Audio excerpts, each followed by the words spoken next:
The celestial concord was the silent guardian of peace across the galaxy, an ancient council of alien species that maintained order with strict diplomatic systems. For centuries, it had enforced a delicate balance, regulating disputes and minor skirmishes with surgical precision to avoid the devastation of uncontrolled war. The Concord's influence was absolute. Its members knew the staggering cost of galactic conflicts and had engineered a system to keep them rare and manageable.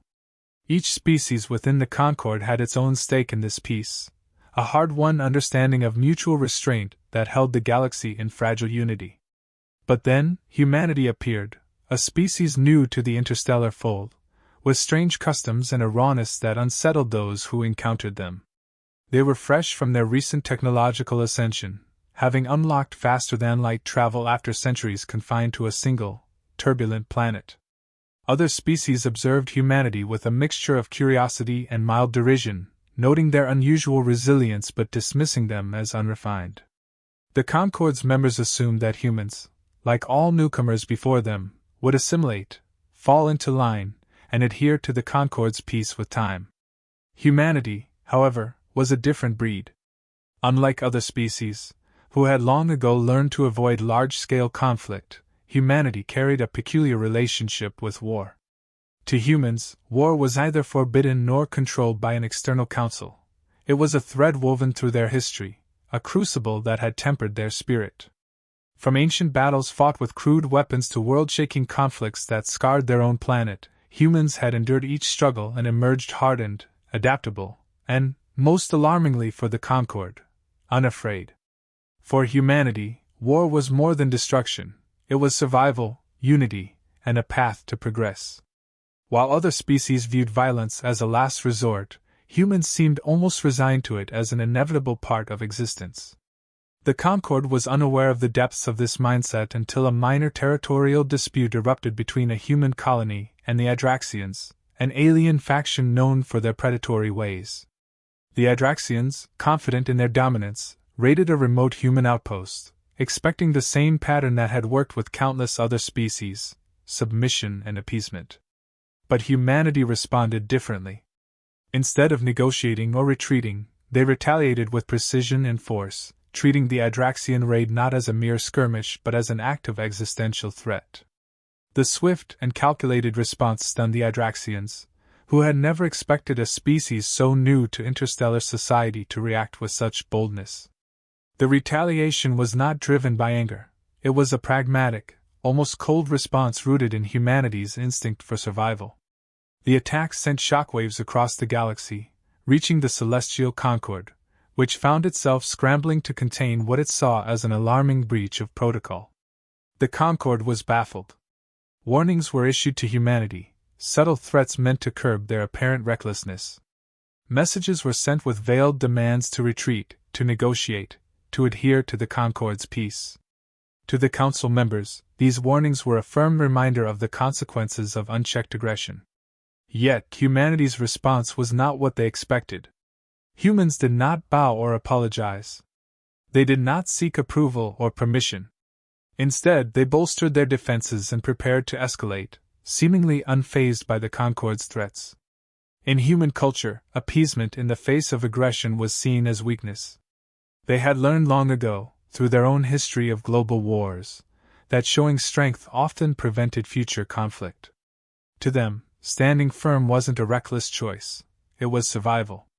And so, as the Concord watched in disbelief, humanity reinforced its position, sending a clear message: they would not be cowed by intimidation. Alien observers watched with a mix of horror and fascination as humanity, this seemingly primitive species, defied the Concord's authority. Reports circulated across the galaxy of humanity's response to the Adraxian raid, and tales began to spread of humans' unusual resilience. They were not like other species.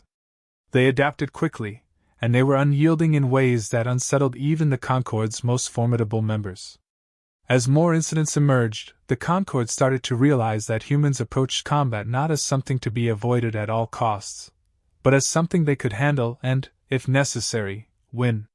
For humans, conflict was not the terror it was for others. It was a challenge, an equation to be solved, a trial to be overcome.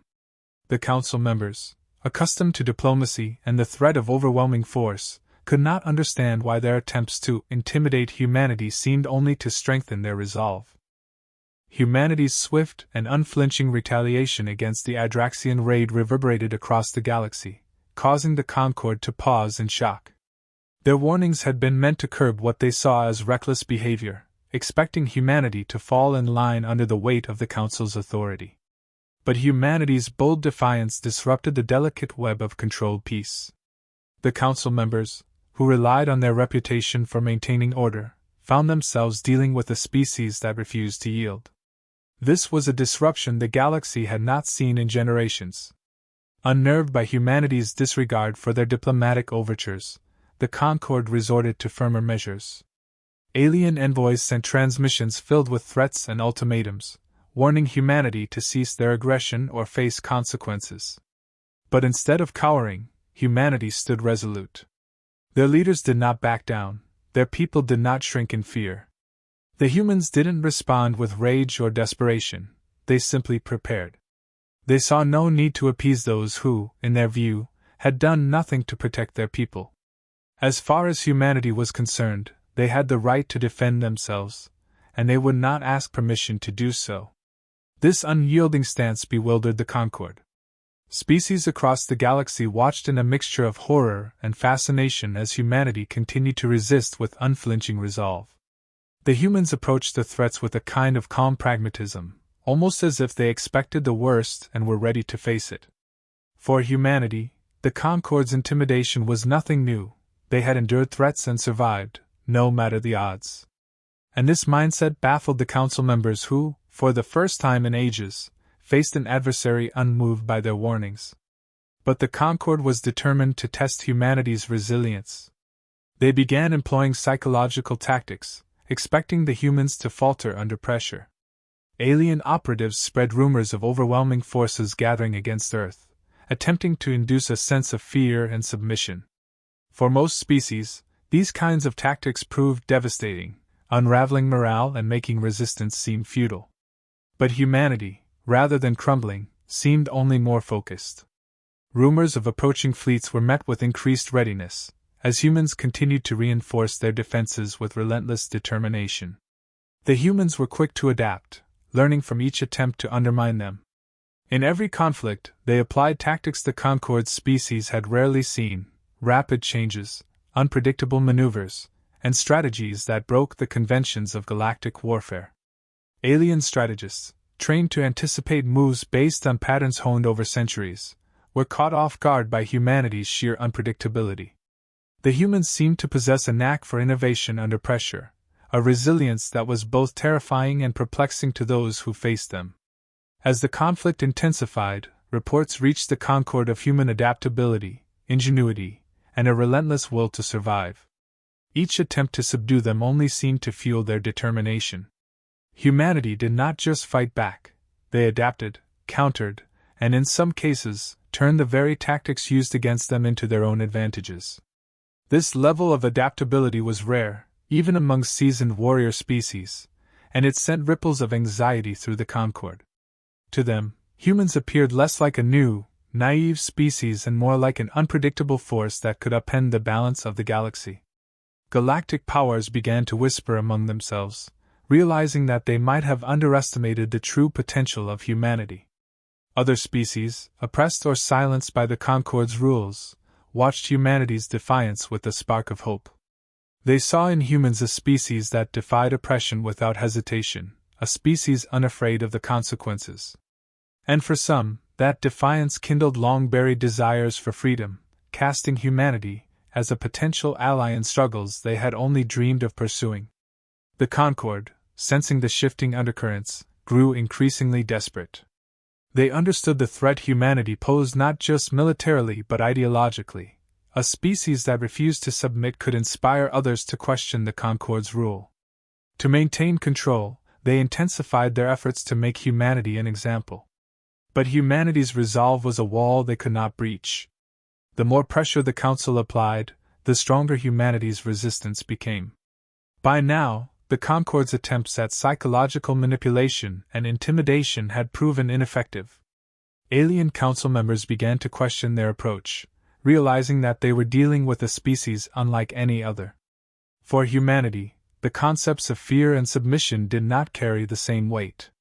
Earth's history was steeped in conflict, hardship, and survival against overwhelming odds. To them, the threats from the Concord were little more than echoes of trials they had faced before. As Concord leaders held desperate councils, trying to devise a way to end the standoff, they could not escape the growing awareness that their control was slipping. Humanity had shown the galaxy a path they never considered, a path of resilience without fear.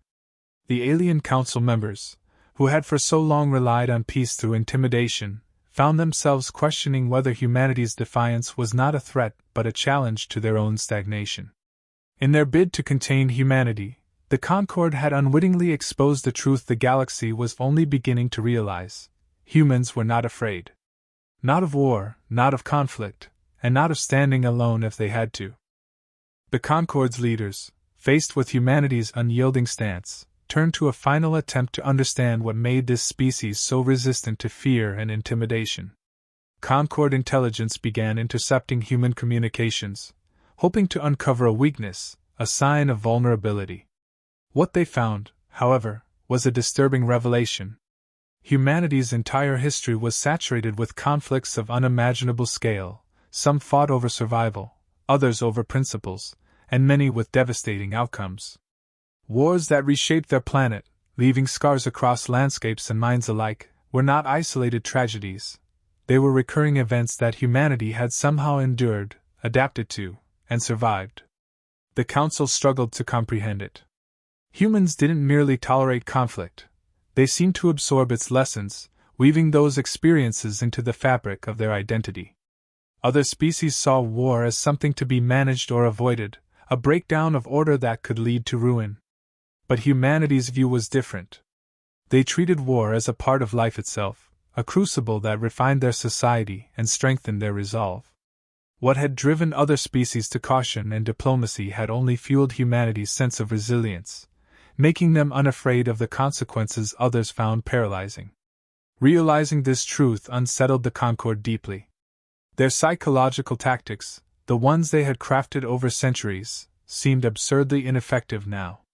They had counted on humanity's fear, but what they'd encountered was a species conditioned by hardship to face fear directly. Even in their darkest historical moments, humans had refused to yield, finding purpose in the struggle itself. This outlook went against every principle the Concord had enforced to maintain peace. Humanity's unique perspective on conflict defied their most carefully guarded assumptions, leaving them without the usual tools to contain this rogue species. Desperate, the Concord turned to other methods. They launched campaigns of misinformation and isolation, aiming to sow doubt among human ranks. They anticipated that humanity, if separated from its allies and the greater galactic community, might begin to question its path. But once again, humanity's reaction was anything but typical.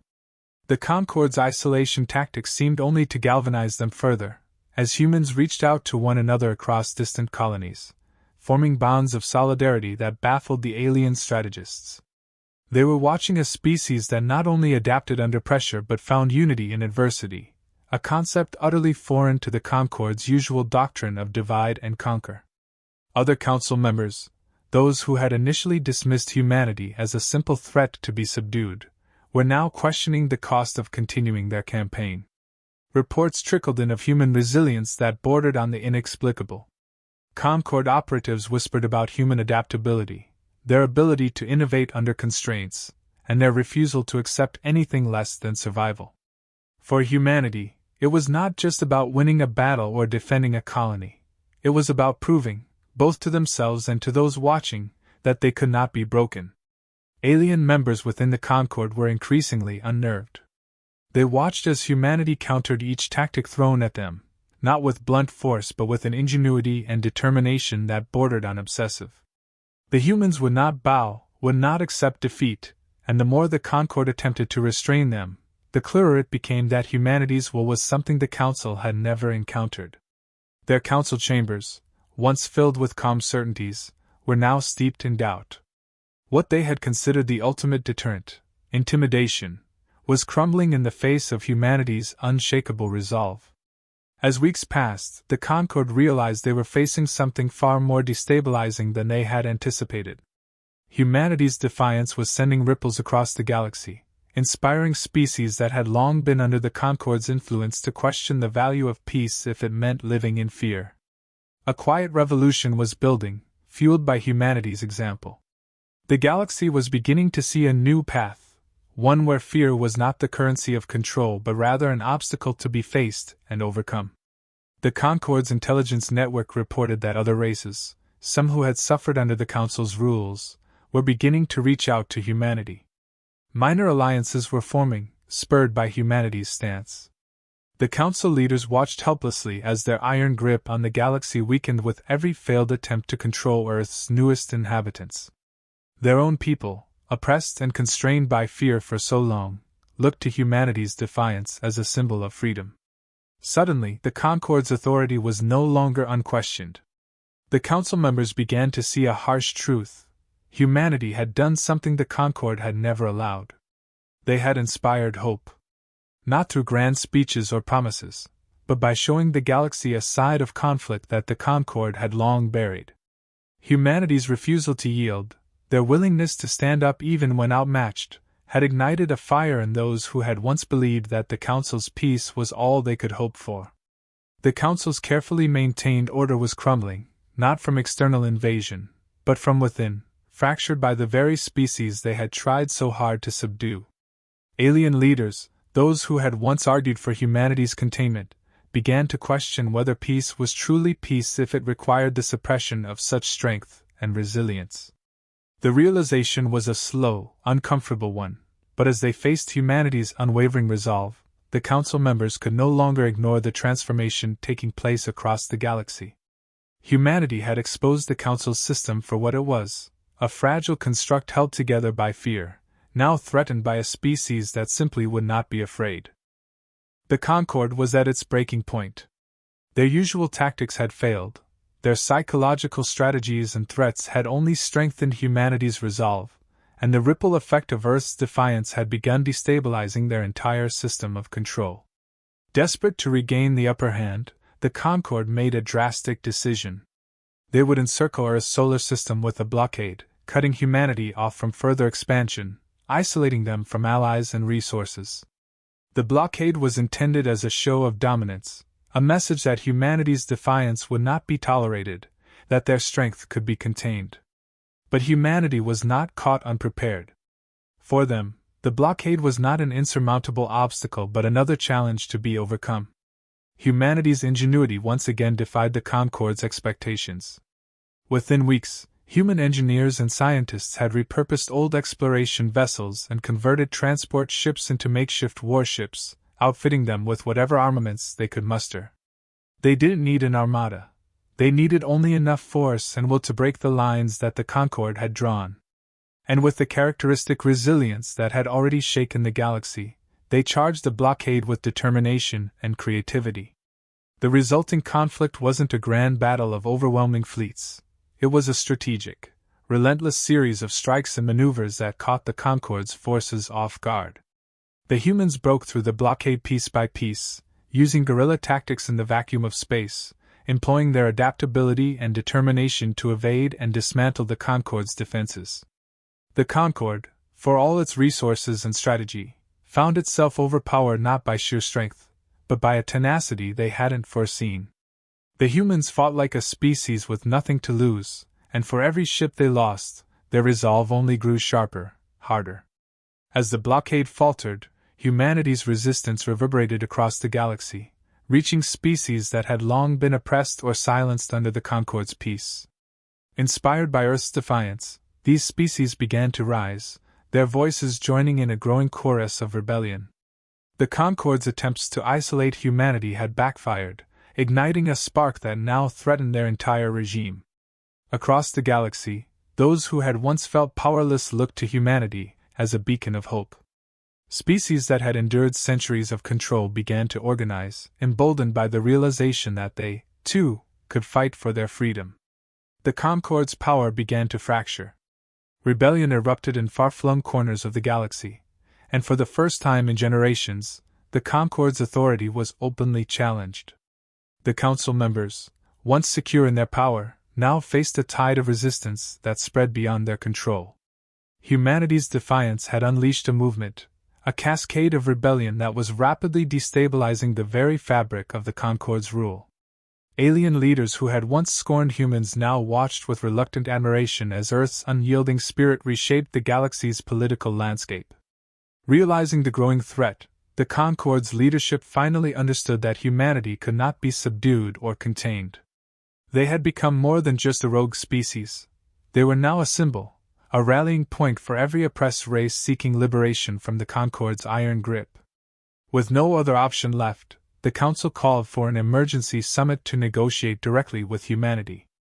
For the first time, they recognized Earth as a power, not a nuisance. It was a reluctant acknowledgement, but one that marked a monumental shift in the galactic order. In the tense negotiations that followed, humanity did not gloat or posture. They approached the table with the same unwavering pragmatism they had shown throughout the conflict. The terms were simple: mutual respect and recognition as equals, an end to the Concord's oppressive tactics, and a commitment to a galaxy where peace wasn't maintained through fear but through cooperation. The Concord, facing the undeniable reality of a galaxy on the verge of revolt, had no choice but to agree. They understood now that humanity's resolve was not just a threat, it was an invitation for change, a demand for a new order in which control through fear would no longer be tolerated. The truce that followed was more than just a ceasefire, it was a turning point for the galaxy. The Concord, once an unbreakable authority, was now forced to adapt, to relinquish its hold on species that had yearned for freedom. The galaxy began to reshape itself, with humanity at the forefront, not as conquerors but as catalysts for a new era. Species that had once viewed Earth with suspicion now regarded them with a mix of respect and gratitude. Humanity's defiance had shifted the balance of power, proving that strength came not from domination but from the will to stand against it. In the aftermath, humanity's legacy spread far beyond the borders of their own colonies. They had shown the galaxy that peace built on fear was fragile, that true strength lay in unity, resilience, and the courage to challenge oppression. The Concord, forever changed by the encounter, now faced a galaxy that no longer feared its authority. Other species, inspired by humanity's example, found their own voices, their own strength to stand for a future free of intimidation and control. For humanity, the conflict was not a victory in the traditional sense. It was a statement of purpose, a testament to their resilience and their unwillingness to surrender their freedom. They had shown the galaxy that they were unafraid of war, unafraid of the costs that came with it, because for them, survival was not just about existence. It was about living on their own terms, without submission, without fear. In the end, the galaxy would never be the same. Humanity had altered its course, not through conquest, but by forcing an empire built on fear to confront its own limitations. They had reshaped the future, not just for themselves but for countless others who had watched, who had learned, and who had now found the courage to dream of something beyond the Concord's peace. Humanity had proven that they were, indeed, unafraid. And in doing so, they had given the galaxy something it had nearly forgotten, a future shaped by freedom, resilience, and the unbreakable spirit of those who dared to stand against the darkness.